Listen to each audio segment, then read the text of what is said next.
Hey guys, ನಾನು ಇವಾಗ ಮನಾಲಿಯ ಹಿಡಿಂಬ ದೇವಿ ದೇವಸ್ಥಾನಕ್ಕೆ ಬಂದಿದ್ದೀನಿ. ಇದು ಮಹಾಭಾರತದಲ್ಲಿ ಬರುವಂಥ ಘಟೋತ್ಕಚನ ತಾಯಿ ಹಾಗೂ ಭೀಮನ ಹೆಂಡತಿಯಾದ ಹಿಡಿಂಬ ದೇವಿಯ ದೇವಸ್ಥಾನ. ಬನ್ನಿ, ಇದು ಎಂಟ್ರೆನ್ಸು. ಸೊ ನಾವು ಹಿಂಗೆ ಹೋದರೆ ಹಿಡಿಂಬ ದೇವಿ ದೇವಸ್ಥಾನಕ್ಕೆ ಹೋಗ್ತಾ ಇದ್ದೀವಿ. ನೋಡಿ, ಇದು ದೇವಸ್ಥಾನದ ಮಾರ್ಕೆಟ್ ಪ್ರದೇಶ. ಬನ್ನಿ ಹೋಗೋಣ.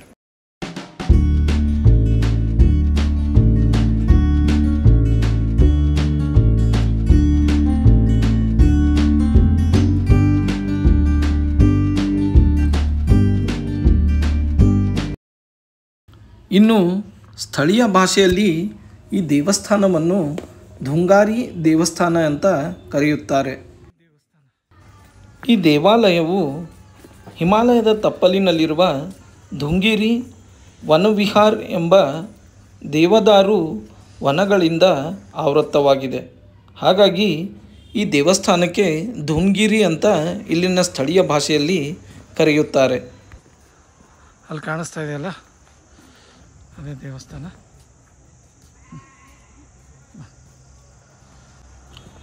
ಈ ಹಿಡಿಂಬ ದೇವಿಯು ಇಲ್ಲಿನ ಕುಲು ಮತ್ತು ಮನಾಲಿ ಜನರ ಅಧಿದೇವತೆ ಕೂಡ ಆಗಿದ್ದಾಳೆ.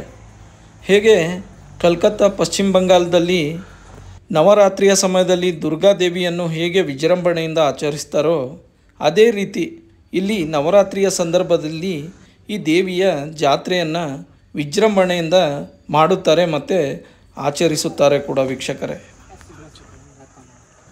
ನಿಮಗೆಲ್ಲ ತಿಳಿದಿರುವಂತೆ ಈ ಹಿಡಿಂಬ ಮತ್ತು ಹಿಡಿಂಬಿ ಎರಡು ಮಹಾಭಾರತದ ಮಹಾಕಾವ್ಯದಲ್ಲಿ ಬರುವ ಎರಡು ರಾಕ್ಷಸಗಣಗಳ ಪಾತ್ರಗಳು. ಹಿಂದೆ ದ್ವಾಪರ ಯುಗದಲ್ಲಿ ಅಂದರೆ ಮಹಾಭಾರತದ ಕಾಲಘಟ್ಟದಲ್ಲಿ ಆ ಹಿಡಿಂಬ ಮತ್ತು ಹಿಡಿಂಬಿ ಅಣ್ಣ ಮತ್ತು ತಂಗಿ ರಾಕ್ಷಸರು ಈ ಪ್ರದೇಶವನ್ನು ಆಳ್ತಾ ಇರ್ತಾರೆ. ವೀಕ್ಷಕರೇ, ಒಂದು ದಿನ ಹಿಡಿಂಬೆ ತನ್ನ ಅಣ್ಣನಾದ ಹಿಡಿಂಬನನ್ನು ಯಾರು ಯುದ್ಧದಲ್ಲಿ ಸೋಲಿಸುತ್ತಾರೆ ಅವನನ್ನೇ ನಾನು ಮದುವೆ ಆಗುತ್ತೇನೆಂದು ಪ್ರತಿಜ್ಞೆ ಮಾಡುತ್ತಾಳೆ. ಅದೇ ಸಮಯದಲ್ಲಿ ಅರಗಿನ ಮನೆಯಿಂದ ತಪ್ಪಿಸಿಕೊಂಡ ಪಾಂಡವರು ಇದೇ ಸುತ್ತಮುತ್ತಲು ಅರಣ್ಯ ಪ್ರದೇಶದಲ್ಲಿ ವಾಸ ಮಾಡುವುದು ಈ ಇಬ್ಬರು ರಾಕ್ಷಸರಿಗೆ ತಿಳಿಯುತ್ತದೆ. ತುಂಬ ಬಲಶಾಲಿಯಾದ ದಷ್ಟಪುಷ್ಟನಾದ ಭೀಮನ ದೇಹವನ್ನು ನೋಡಿದ ಹಿಡಿಂಬನಿಗೆ ಅವನನ್ನು ಕೊಂದು ತಿನ್ನುವ ಬಯಕೆಯಾಗುತ್ತದೆ. ಅದರಂತೆ ಹಿಡಿಂಬನು ತನ್ನ ತಂಗಿಯಾದ ಹಿಡಿಂಬೆಯನ್ನು ಭೀಮನನ್ನು ಕೊಲ್ಲಲು ಕಳಿಸುತ್ತಾನೆ. ಆದರೆ ಹಿಡಿಂಬೆಯು ಭೀಮನನ್ನು ಕೊಲ್ಲುವ ಬದಲಾಗಿ ಅವನ ಬಲಶಾಲಿಯಾದ ದೇಹವನ್ನು ಕಂಡು ಅವನಿಗೆ ಮಾರು ಹೋಗಿ ತಾನು ಬಂದಿರುವ ಯೋಜನೆಯನ್ನು ತಿಳಿಸುತ್ತಾಳೆ ಹಾಗೂ ಅವನನ್ನು ಮೋಹಿಸುತ್ತಾಳೆ. ಇದನ್ನು ತಿಳಿದ ಭೀಮನು ಹಿಡಿಂಬನನ್ನು ಸಂಹರಿಸಿ ಕೊಲ್ಲುತ್ತಾನೆ. ಬನ್ನಿ, ಹಾಗೆ ಕಥೆಯನ್ನು ಮುಂದುವರಿಸುತ್ತೇನೆ. ಇದು ದೇವಸ್ಥಾನದ ಪ್ರವೇಶ ದ್ವಾರ ಹಾಗೂ ಮೇಲೆ ಹೋಗ್ತಾ ಇದ್ದಂಗೆ ನಿಮಗೆ ದೇವಸ್ಥಾನದ ಪ್ರಾಂಗಣವು ಕೂಡ ಕಾಣುತ್ತದೆ. ಭೀಮ ಹಿಡಿಂಬೆಯನ್ನು ಮದುವೆ ಆಗುವಾಗ ನಾನು ನಿನ್ನ ಜೊತೆ ಒಂದೇ ವರ್ಷ ಜೀವನ ನಡೆಸುವುದಾಗಿ ಷರತ್ತನ್ನು ಹಾಕುತ್ತಾನೆ. ಅದಕ್ಕೆ ಹಿಡಿಂಬೆಯು ಒಪ್ಪುತ್ತಾಳೆ. ತದನಂತರ ಭೀಮನು ತನ್ನ ತಾಯಿಯಾದ ಕುಂತಿಯಿಂದ ಅನುಮತಿಯನ್ನು ಪಡೆದು ವ್ಯಾಸರಾಯರ ಪೌರೋಹಿತ್ಯದಲ್ಲಿ ಹಿಡಿಂಬೆಯನ್ನು ಮದುವೆಯಾಗುತ್ತಾನೆ. ತದನಂತರ ಇವರಿಬ್ಬರ ವಿವಾಹದ ಫಲವಾಗಿ ಘಟೋತ್ಕಚನು ಜನಿಸುತ್ತಾನೆ. ಈ ದೇವಸ್ಥಾನದ ಹಿಂದೆ ಒಂದು ಘಟೋತ್ಕಚನ ಮರವೂ ಕೂಡ ಇದೆ.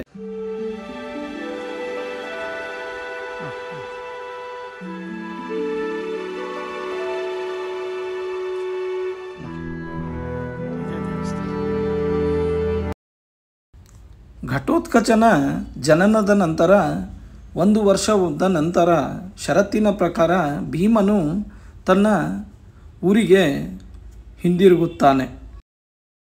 ಭೀಮನು ಹೋದ ನಂತರ ಹಿಡಿಂಬೆಯು ತನ್ನ ಮಗ ಘಟೋತ್ಕಚನನ್ನು ಬೆಳೆಸುತ್ತಾ ಈ ಪ್ರದೇಶಕ್ಕೆಲ್ಲ ರಾಣಿಯಾಗಿ ಲಾಲನೆ ಪಾಲನೆ ಹಾಗೂ ಪೋಷಣೆ ಮಾಡುತ್ತಾಳೆ. ಮುಂದೆ ಮಗ ಬೆಳೆದು ದೊಡ್ಡವನಾದ ಮೇಲೆ ಹಿಡಿಂಬೆಯು ಭೀಮನೊಂದಿಗೆ ಮಗ ಘಟೋತ್ಕಚನಿಗೆ ಕುರುಕ್ಷೇತ್ರದ ರಣರಂಗದಲ್ಲಿ ಯುದ್ಧಕ್ಕೆ ಕಳಿಸುತ್ತಾಳೆ. ಮಗ ತಿರುಗಿ ಬರೋದಿಲ್ಲ ಅಂತ ಗೊತ್ತಿದ್ರೂ ಕಳಿಸುತ್ತಾಳೆ ವೀಕ್ಷಕರೇ. ಕೊನೆಗೆ ಘಟೋತ್ಕಚನು ಕುರುಕ್ಷೇತ್ರದ ರಣರಂಗದಲ್ಲಿ ವೀರಮರಣವನ್ನಪ್ಪುತ್ತಾನೆ. ನೋಡಿ, ಮೇಲ್ಗಡೆ ಬರೆದಿದ್ದಾರೆ ಜೈ ಮಾ ಹಿಡಿಂಬ. ತನ್ನ ಮಗನ ಸಾವಿನ ನಂತರ ಹಿಡಿಂಬೆಯು ತನ್ನ ತಪ್ಪಿನ ಅರಿವಾಗಿ ಪ್ರಾಯಶ್ಚಿತ್ತಕ್ಕಾಗಿ ಇದೇ ದೇವಸ್ಥಾನದ ಗುಹಾಂತರ ದೇವಾಲಯದೊಳಗಡೆ ತಪಸ್ಸಿಗೆ ಕುಳಿತುಕೊಳ್ಳುತ್ತಾಳೆ. ಆ ತಪಸ್ಸಿನ ಫಲವಾಗಿ ಅವಳಿಗೆ ಅಸಾಮಾನ್ಯ ಶಕ್ತಿಯು ಒಲಿಯುತ್ತದೆ. ಅದರಿಂದ ಅವಳು ದೇವತೆಯಾಗಿ ದೇವಿಯಾಗಿ ಅವತರಿಸಿ ದೇವಿಯ ಸ್ವರೂಪವನ್ನು ಪಡೆದುಕೊಳ್ಳುತ್ತಾಳೆ. ಇದೇ ಇಲ್ಲಿನ ಪೌರಾಣಿಕ ಕಥೆ ಹಾಗೂ ರಾಕ್ಷಸಿಯಾದ ಹಿಡಿಂಬೆಯು ದೇವತೆಯಾಗಿ ಬದಲಾದ ಕಥೆ.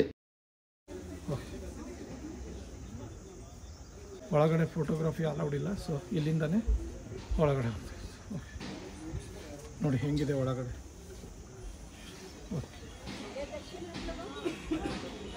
ಪೂಜಾರಿ ಇದ್ದಾರೆ.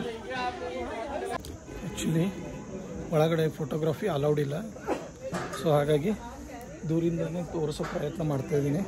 ಅಲ್ಲಿ ಕಾಣಿಸ್ತಾ ಇದೆ ನೋಡಿ, ಅಲ್ಲಿ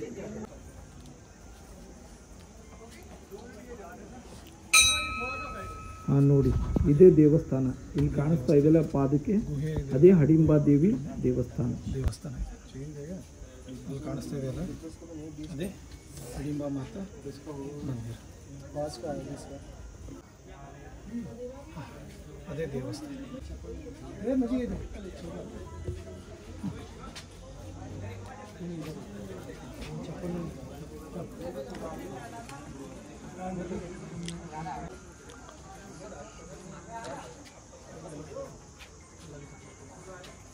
ನೋಡಿ, ಇದು ಪ್ರದಕ್ಷಿಣಾ ಪಥ.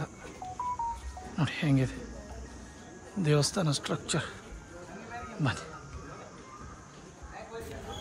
ಈ ದೇವಸ್ಥಾನವನ್ನು ಸ್ಥಳೀಯ ಭಾಷೆಯಲ್ಲಿ ಧುಂಗಿರಿ ದೇವಸ್ಥಾನ ಅಂತ ಕರೆಯುತ್ತಾರೆ.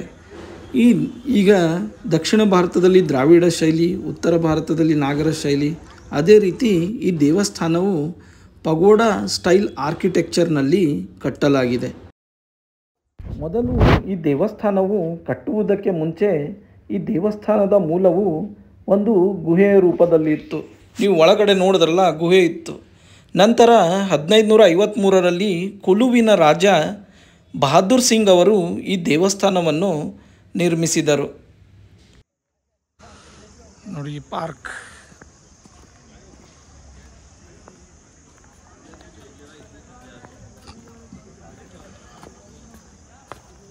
ಬನ್ನಿ, ನೆಕ್ಸ್ಟ್ ಇವಾಗ ನಾನು ಹಿಡಿಂಬಾ ಮಾತಾ ನೋಡಿ.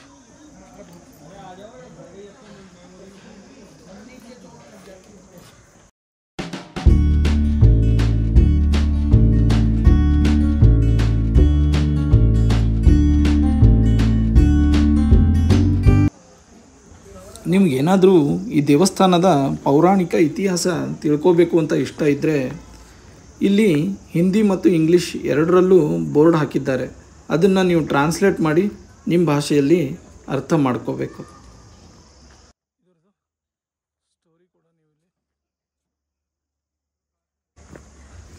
ಈ ದೇವಸ್ಥಾನವು ಓಲ್ಡ್ ಮನಾಲಿಯಲ್ಲಿದೆ. ನೀವು ಮನಾಲಿಯಿಂದ 2 ಕಿಲೋಮೀಟರ್ ಕ್ರಮಿಸಿದರೆ ಈ ದೇವಸ್ಥಾನವನ್ನು ತಲುಪಬಹುದು. ಐ ಹೋಪ್ ನೀವೆಲ್ಲರೂ ಈ ವಿಡಿಯೋನ ಎಂಜಾಯ್ ಮಾಡಿದ್ದೀರಾ ಅಂತ ನಾನು ಭಾವಿಸುತ್ತೇನೆ. ನಿಮಗೇನಾದರೂ ಈ ವಿಡಿಯೋ ಇಷ್ಟ ಆದರೆ ಲೈಕ್ ಮಾಡಿ, ಶೇರ್ ಮಾಡಿ, ಕಮೆಂಟ್ ಹಾಕಿ ಹಾಗೂ ನನ್ನ ಚಾನೆಲ್ನ ಸಬ್ಸ್ಕ್ರೈಬ್ ಮಾಡೋದನ್ನ ಮರಿಬೇಡಿ. ವಿಡಿಯೋ ವೀಕ್ಷಿಸಿದ್ದಕ್ಕಾಗಿ ಎಲ್ಲರಿಗೂ ಧನ್ಯವಾದಗಳು.